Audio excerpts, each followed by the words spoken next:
السلام عليكم ورحمة الله وبركاته. ازيكم عاملين ايه؟ يا رب تكونوا بصحة وبخير. فيديو النهاردة اظن زي ما انتوا شايفينه كده مش محتاج كلام، وهنعمل في الفيديو دوت طريقة الملوخية الناشفة، ازاي هنعملوها ناشفة. بس يا ريت قبل ما ابدأ الفيديو لو عجبكم الفيديو تتابعوا لي النهاية وتعملوا لايك وشير للقناة. ودلوقتي انا اشتريت الملوخية الخضراء زي ما انتوا شايفينها بالشكل ده. طبعا اشتريت الكمية، وطبعا كل واحد بيخزن بقى الكمية حسب ما هو عايز، وزي الكمية اللي هو بيحتاجها في الخزين وكده. فانا بقى عملت الملوخية بقى، وهشوف بقى لو كانت بقى هتكفيني ولا لا، بس تقريبا دي نص الملوخية اللي انا بخزنها. نبدأ بقى نقطفهم ازاي. الملوخية تمسكي كده العود بتاع الملوخية وتقطفيه كده بالشكل ده، شفتوا زي ما انتوا شايفين كده. بس الافضل علشان الملوخيه تعمل العرق بتاعها كده وتبقى لزجه كده زي ما انتوا عارفينها بقى كده بتاعت المحلات، يفضل وانتوا بتقطفوا الورقه بتاعت الملوخيه تاخدوا جزء كده من العود بتاعها اللي هو العود الرفيع اللي فيها دوت. ودوت بقى بيخلي الورقه لما تنشفي الملوخيه تفضل الورقه خضراء ما تغمقش منك ولا اي حاجه خالص. كده زي ما انتوا شايفينها كده، حاسين ان انتوا قطعتوا حته كبيره ممكن تقطموها وتسيبوا بقى ايه جزء صغير فيها علشان ما تتبلش مننا. ربنا يعيني بقى على تقطيف الملوخيه، وارجع لكم بقى ان شاء الله بعد ما اقطفها. وهي ديت الملوخيه بتاعتنا بعد ما فردتها كده على جبت يعني قماشه عندي يعني مخصصاها يعني للملوخيه. لو هجفف الملوخيه وبغسلها هجفف نعناع، اجفف اي حاجه بجففها عليها يعني لو عندي كميه كبيره. بس انا عشان ديت تعتبر مخصوصه للملوخيه بالذات.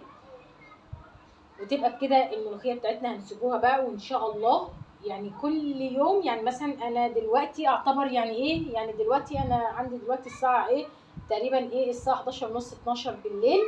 فبكره الصبح هقوم ان شاء الله، هقوم مقلباها كده عشان لو فيها حاجه لسه ما جفتش اجيب اللي تحت فوق واللي فوق تحت، واخلي الدنيا ايه متظبطه كده. وان شاء الله هوريها لكم كل ما هقلبها وتشوفوها معانا وتشوفوا المراحل بتاعتها في التجفيف. وهتاخد معانا كام يوم والوقت بتاع التجفيف بتاعها ولونها وشكلها وكده. فانا طبعا انا حطيتها كده في جنب عندي كده في الريسبشن بتاع او الصاله بتاعتي، حطيتها في جنب بحيث يعني ما يبقاش معرض للي انت تروحوا وتيجوا فيه، لا حته مكنونه كده. ولا هطلعها في شمس ولا اي حاجه، ولا في شمس ولا فرن عشان الشمس هتسمرها او الفرن هيسمرها. انا هسيبها تجف كده زي ما هي بدرجه الحراره العاديه، او لو في مروحه او تكييف عادي مش هي يعني ده ما يمنعش. بس انا ولا هطلعها ولا في شمس ولا في فرن عشان تفضل بنفس لون خضرها ده، عشان ما يحصلش فيه اي حاجه خالص.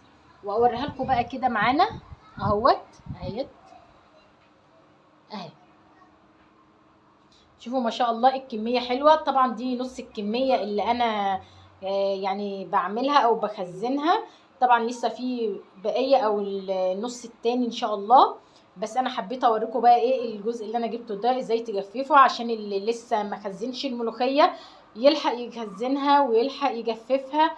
ويعني ايه تعينوها عندكم عشان ما تبقوش ناعين الهم، وتبقى عندكم وجبه خضار تطبخوها في اي وقت بقى. لو انتوا بقى ايه مزنوقين والدنيا زنقه معاكم مش عارفين تعملوا خضار ايه، يفضل ان انتوا تجيبوا من الخضار. وبعد ما سيبنا الملوخية طول الليل زي ما انتوا شايفينها كده بالشكل دوت، انا صبحت تاني يوم بقى الصبح كده اقلب بقى الملوخية، تقلبي من تحت لفوق وتقلبيها، وكل شوية اديكي فيها بقى كده من تحت لفوق من تحت لفوق لغاية ما تقلبي الملوخية كلها، عشان لو فيها حتة نادية او حتة لسه ما نشفتش او لسه فيها مية تنشف معاكي. واحنا هنا مش هنحطها في شمس ولا اي حاجة، هنسيبوها مع نفسها زي ما انتوا شايفين كده. وبعد كده بعد ما قلبناها نفرده بقى الملوخية ونسيبوها بقى لحد ما تجف خالص، واوريها لكم ان شاء الله. وديت بقى الملوخية الخضرة بتاعتنا اللي احنا عملناها ناشفة زي ما انتوا شايفين كده. شايفين الملوخية عاملة ازاي؟ ولا تسمعوا صوت الخربشة بتاعتها كده وهي بتخربش كده مع بعضها؟ جميلة جدا. تمسكي بقى ورقة الملوخية وتفركيها بقى بايديكي كده، تحسي ان هي اتفركت معاكي وبقت عاملة زي البودرة. دوت دليل ان الملوخية بقت ناشفة تمام التمام و100%.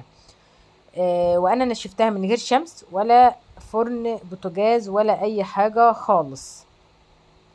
اهو تشوفوا الملوخية عاملة ازاي، وشوفوا لونها وشوفوا خضرها وشوفوا يعني جمالها عامل ازاي، وهي خدت مني بالظبط تنشيف 6 ايام.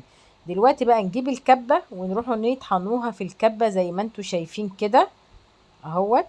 وادي الملوخية بتاعتنا بعد ما طحناها، عايزة تنعميها تعمليها في المنخل، عايزة تسيبها خشنة كده دي براحتك، عايزة تنعميها خالص اكتر دي برضو ترجعلك. وبعد ما عملت كل كمية الملوخية بتاعتنا، وانا بقى ايه يعني ايه حبيت يعني ايه افرمها ناعم شوية. طلعت هي دي الكمية اللي طلعت لي من الملوخية بعد ما فرمتها في الكبة. جبت بقى برطمانات المربى ديت، انا بغسلها كويس جدا وبعينها وما برميهاش، انا بسيبها استعملها. ولازم طبعا تعقمي اللي هو يعني البرطمانات بتاعت اي برطمان تعقميه طبعا في فرن البوتاجاز قبل ما تستعمليه عشان يبقى متعقم ونضيف. وابدا بقى اعبي الملوخيه الناشفه بتاعتنا زي ما انتم شايفينها كده في البرطمانات بالشكل ده. بصراحه الكميه اللي عملتها كميه جميله جدا جدا يعني. وخلصنا اول برطمان، نعبي بقى البرطمان التاني. بصراحه الكميه ديت ممكن تكفيكي اصلا طول السنه. انت حابه تعملي كميه كمان جيبي، مش حابه ده حاجه ترجع لك انت يعني ما فيهاش اي داعي يعني ان انت تعملي كميه كبيره. لا ممكن تعملي كميه صغيره حتى تجربيها تشوفي ايه رايك في الملوخيه الناشفه حلوه ولا وحشه. بس يعني عن تجربه الملوخيه الناشفه جميله جدا، وبتبقى في اكلها وطعمها وريحتها جميله. والخضره حلوه بس انا بحب الناشفه انا واولادي عن الخضره.